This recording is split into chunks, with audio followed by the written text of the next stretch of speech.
在西方世界拿着民主尺子丈量全球的今天，有一位韩国专家用最接地气的观察、最清醒的博弈视角，戳破了西方精心编织的民主神话。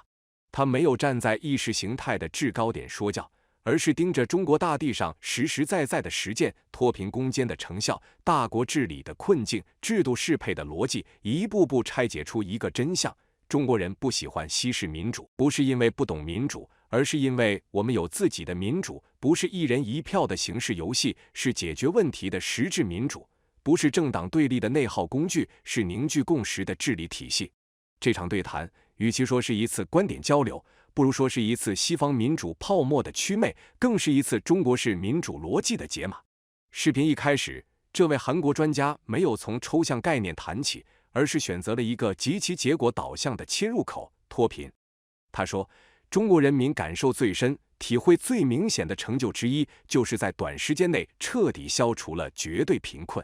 大约8000万曾经生活在绝对贫困线以下的人，尤其是农村和内陆地区的人口，在短短几年内实现了整体脱贫。他直接给出判断，中国在这方面做得非常好。这句话在西方语境里往往会被轻描淡写，但在中国语境中，它分量极重。因为对一个14亿人口的大国而言，脱贫不是一句政策口号，而是一次几乎覆盖全国基层的治理动员。专家详细解释了中国脱贫过程中建立的派驻干部制度，党员干部被系统性派往农村、内陆和贫困地区，每一户贫困家庭都对应一名责任干部。这名干部不是象征性存在，而是要为这户家庭制定脱贫方案，解决教育、医疗、就业、产业等具体问题，而这些工作的完成情况会被直接纳入政绩考核。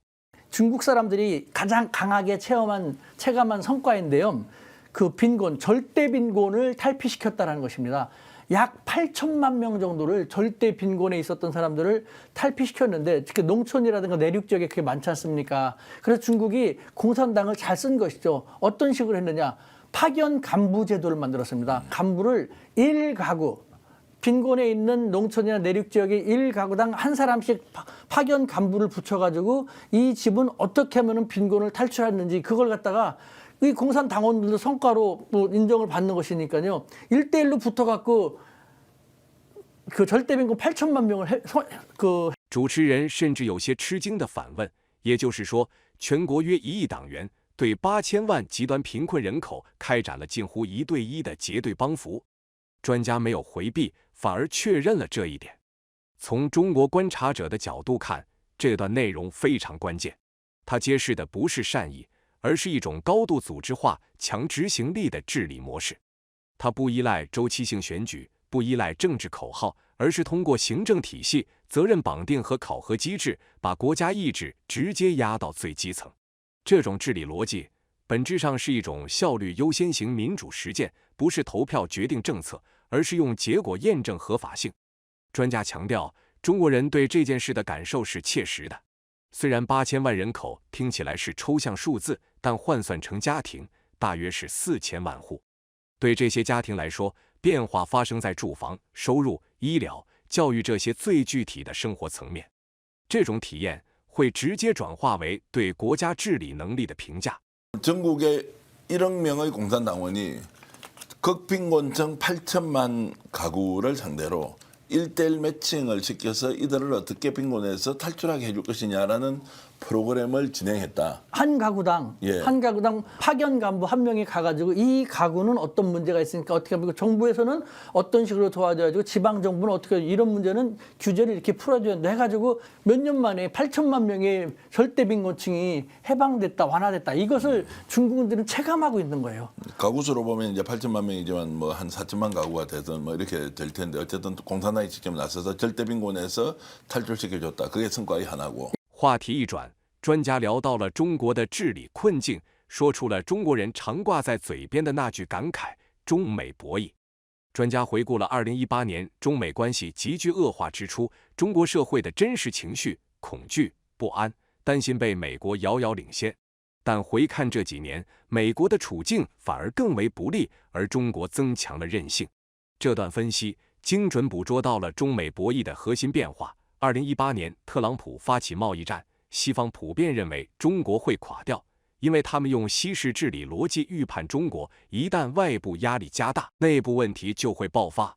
但他们忘了，中国的治理体系有极强的韧性博弈能力，越是压力大，越能凝聚共识，越能集中力量破局。 까지 미국에 대해서 미국이 중국에 대해서 관세 정쟁이라든가 뭐 패권 전쟁을 2018년부터 시작했을 때 중국은 상당히 겁을 먹었고 우리가 어떻게 미국한테 당할 수가 있겠는가 우린 죽겠다라고 다 겁을 먹었는데 결과적으로 2018년부터 지금까지 보면은 자기들도 스스로 생각해요. 미국이 훨씬 더 불리해지고 중국은 더 힘을 키워. 专家话锋一转，点出了中国治理的双刃剑。专家坦言，中国幅员辽阔，人口众多，既是优势也是负担。在中国人的自我认知中，地大物博，人太多常常被视为治理难题。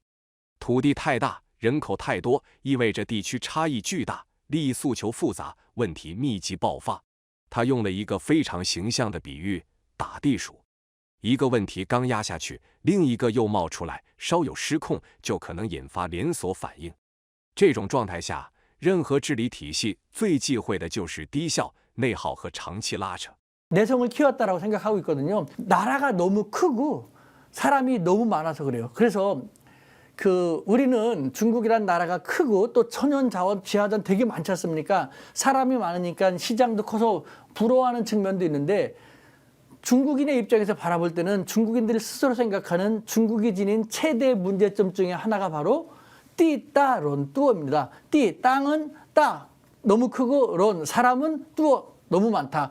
땅이 너무 크고 사람이 너무 많다 보니까 효율적인 통치 관리가 되지 않고 항상 많은 문제가 일어난다. 그래서 중국인들은 아이야, 我们中国地大人太多 이런 식으로 항상 땅이 너무 크고 사람이 너무 많은 거에 대해서 중국은 잘 나가기 쉽지 않아, 걱정돼 라는 식으로 자주 하고 있기도 한 것이죠. 그래서 통치하기 쉽지 않은 게 말란 김에 하나만 더 한다면요. 저는 그런 생각이 듭니다. 벌써 10년 전부터 중국이라는 나라를 보면은 진짜 띠따론또이다 보니까요. 문제라는 것이죠. 노동 문제, 정치 문제, 과학 문제, 외교 문제, 무슨 문제. 중국이 계속 발전하면 발전할수록 사람이 많다 보니까 요구사항이 많지 않습니까? 그래서 이쪽에 있는 두더지 머리 문제를 때리고 이쪽을 갖다가 또 이쪽이 저쪽에 또 늘어난 것이 일어나니까 결국은 다 때리지 제압하지 못하게 되면 그렇게 하면 우후죽순으로 다 드러나게 되면 중국은 쉽지 않게 되는. 네. 그러니까 중국은 제가 생각할 때도 땅이 너무 크고 사람이 너무 많아서 정말 통치하기 쉽지 않은 그런 나라구나라는 걸 저도. 正是在这个背景下，主持人抛出了核心问题：如果把西式民主以一人一票为核心的代议制直接套用到中国，会不会反而削弱中国的国家竞争力？专家给出了非常明确的立场，他倾向于会削弱，而且这并不只是他的个人判断，而是他认为相当一部分中国社会的真实看法。专家直问：中国真的适合一人一票的直接民主吗？中国人真的会欢迎它吗？他的回答是恰恰相反。他给出的理由非常现实，在14亿人口中，仍然存在规模庞大的相对贫困人口和教育水平不足的人群。如果在重大国家议题上实行完全意义上的一人一票，那么决策结果很可能会被对复杂政治经济问题缺乏认知的人群所主导。这种情况下，政治操纵、民粹动员、利益收买就会成为常态。 자, 그러면 정치학자로서 제가 질문을 드리면 우리가 쓰고 있는 지금 1인 1표제 직접 민주주의를 통한 이제 대의제 민주주의의 구현이라는 방식은 중국에는 적용됐을 경우에 오히려 국가 경쟁력이 현저히 떨어진다고 보십니까? 아니면 이 방법이 중국을 훨씬 더 발전시킬 수 있는 수단이 된다고 보십니까? 아주 좋은 질문이라고 생각되는데요. Definitely 단호하게 전자인 것이죠. 이것은 제 얘기가 아니라 중국의 중산층들, 생각 있는 중산층들도 대부분 그렇게 생각해요. 한번 들어보십시오. 대단히 중요한 건데, 자, 중국이 과연 서구식 자유민주주의, 핵심이 1인 1표의 직접 선거제도지 않습니까? 그것을 과연 얼마나 선호할까? 얼마나 선호한다고 생각하십니까? 그렇지 않습니다. 예를 들면 중국 14억 인구가 있다면요. 아직도 제대로 못 받은 그런 분들을 많이 얘기하는데 그런 사람들이 더 많은 것이죠. 1대1로 1인당 한 표의 선거권을 준다 하면은요. 국가의 주요 대사 같은 경우는 아무것도 모르는 그 농민들이 숫자가 더 많으니까 그쪽에 의해서 좌우될 수밖에 없지 않습니까? 그쪽에 갖고 누가 살랑살랑 거려서 그분들을 현혹시키고 뇌물을 줘갖고 이렇게 되면은 중국이라는 나라는 참 쉽지. 专家进一步指出，中国人自己其实很清楚，西方那套自由民主神教并不适合中国国情。这句话的核心是国情适配性，民主没有统一的模式，就像鞋子没有统一的尺码，合不合脚只有自己知道。西方总说中国不民主，却从来没考虑过中国的历史、文化、人口、疆域都和西方截然不同，强行套上西式民主的鞋子，只会磨破脚，只会让国家陷入混乱。讨论转向文化与历史层面，专家从民主这个词在中文中的构成谈起，民主为民、民生、民心、民意。他强调，中国自古以来就存在以民为本的政治哲学，水能载舟，亦能覆舟，并不是装饰性的古训，而是长期约束统治者行为的底层逻辑。这段解读精准抓住了中国式民主的历史根脉。中国的民主不是从西方嫁接来的，而是从自己的文化里生长出来的，不是选举程序，而是民心向背。 서구식 자유민주주의 1대1 투표 같은 경우는 중국에 적합하지 않다는 것을 자기들도 알고 있는 거예요. 잘 생각하십시오. 기존에 우리가 서구 위주로 서방 위주의 사고에서 벗어날 필요가 있는 것이 지금 말씀하신 민주라는 말, 백성 민자, 민주, 중국말로 민주라고 하는데 발음 비슷합니다. 그 다음에 인민, 런민, 민생, 민성, 민의, 민의 이런 거 다 중국어지 않습니까? 네. 중국에도 옛날부터 민이 있었어요. 그리고 그 국민, 인민을 먼저 한다는 것, 위민, 이걸 외민이라고 하는데 인민을 먼저 한다는 것, 민심을 먼저 한다는 것은 고대 중국도 있었어요. 그래서 그런 말 있지 않습니까? 군주, 민수, 왕은 배와 같고 민심은 물과 같다. 그래서 물은 배를 뒤집을 수도 있고 배를 띄울 수도 있다라고 했지 않습니까? 고대 중국도 웬만한 정말 상식을 갖고 있는 그런 절대 권력자들도 가장 무서워한 것은 민심이었고 민심을 위반하는 행동을 했습니다. 즉 독재자 중에서 능력은 있는데 도덕성을 겸비하지 못한 그런 사람들은 국민들이 다 봉기해서 갈아치웠지 않습니까? 중국에도 중국식 민주가 있다라는. 他给出了一个高度概括性的对比。 中国式民主更强调社会整体的稳定与长期和平，西方式民主更强调个人自由的最大化。在中国传统中，为了整体稳定，个人自由可以被阶段性让渡，这不是现代发明，而是延续了数千年的治理取向。发展到今天，专家提到，中国的核心价值体系中并不缺自由、民主、法治、人权这些词汇。 但如果这些理念在现实中是空洞的，中国人不会默默接受。这句话非常重要，因为它直接否定了被动洗脑论。它明确指出，中国人理解的自由民主与西方展示的那一套不同。这不是落后，而是路径差异。这段分析太通透了。中国不是反对自由民主，而是反对西方扭曲的自由形式的民主。 中国有自己的自由观，是不损害他人利益的自由；有自己的民主观，是解决问题的民主，不是制造对立的民主。 중국식 민주하고 서구식 민주의 결정적인 차이는 서구식 민주는 개인의 자유를 극대화시키지만 중국식 민주는요 자기 개인보다는 사회와 집단의 안정과 평화 그것을 더 중시하는 거죠. 그래서 사회와 집단의 안정과 평화를 위해서라면 개개인의 자유, 민주도 제한될 수 있다는 것. 이것이 중국이 수천 년간 이어져 온 것이고 사실 우리도 뭐 조선시대까지도 그런 식으로 쫙 왔지 않습니까? 우리가 뭐 미국식 자유민주주의를 받아들이면서 이렇게 됐는데 그러니까 13개 핵심 가치라는 것을 대대적으로 홍보하고 있는데 자유, 민주, 법치, 인권 등등등 그런 말 다 들어가 있습니다. 근데 그것이 중국인들이 바라볼 때 너무 허무맹랑한 것이라면 중국인들이 가만히 있겠습니까? 그렇지 않거든요. 정말 그게 맞다. 다만 중국인들은 아는 것이죠. 자기들이 생각하는 자유민주관 행태와 서구식으로 표출되는 자유민주관 행태가 다르다는 것을 알고 있는 것이죠. 우리도 네. 그 나라는 그 나라의 그런 놓여져 있는 상황과 성장 배경이 다르기 때문에 거기에 맞는 그 자유민주관을 갖고 인권관을 갖고 专家用韩国自身为例，由于南北对峙，韩国维持了远高于许多国家的军警规模。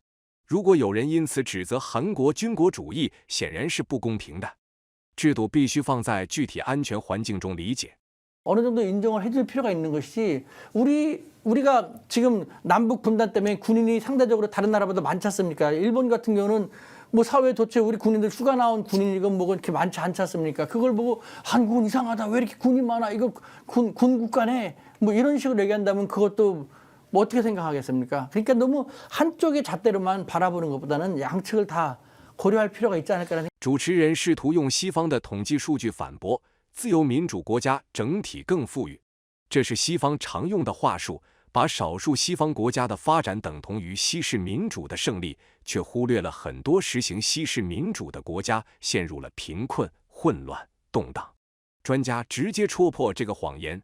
中国人并不完全认同这种解释框架，尤其是在中美对抗加剧之后，他直接点名美国、英国、韩国这些自由民主国家。 指出，他们内部长期陷入党争、极化和内耗。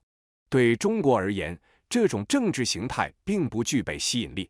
这句话直击西方民主的软肋。近年来，西方世界陷入了民主困境：美国的两党对立、社会撕裂；英国的脱欧乱象、政党更迭；韩国的财阀垄断、政治内耗。这些都是西式民主的后遗症。 자라는 제가 아까 이제 지금 이름을 붙이고 질문을 드렸는데 어쨌든 중국식 사회주의를 이해하자는 데서는 전적으로 동의. 효율의 측면에서 보면 이런 민주주의, 중국식 이제 인민민주주의 그리고 우리가 지금 구가하고 있는 자유민주주의 체제, 1인 1표제 결과적으로 보면 독재국가보다는 민주국가가 훨씬 더 국가도 좀 잘 살고 국민들도 윤택하고 이런 것은 지금 통계적으로 다 나와 있지 않습니까? 그것도 중국인들의 입장에서 볼 때는 아니다. 그건 니네들의 생각이야. 네. 특히 미국과의 대립 국면에서 중국인들은 그 전만 하더라도요.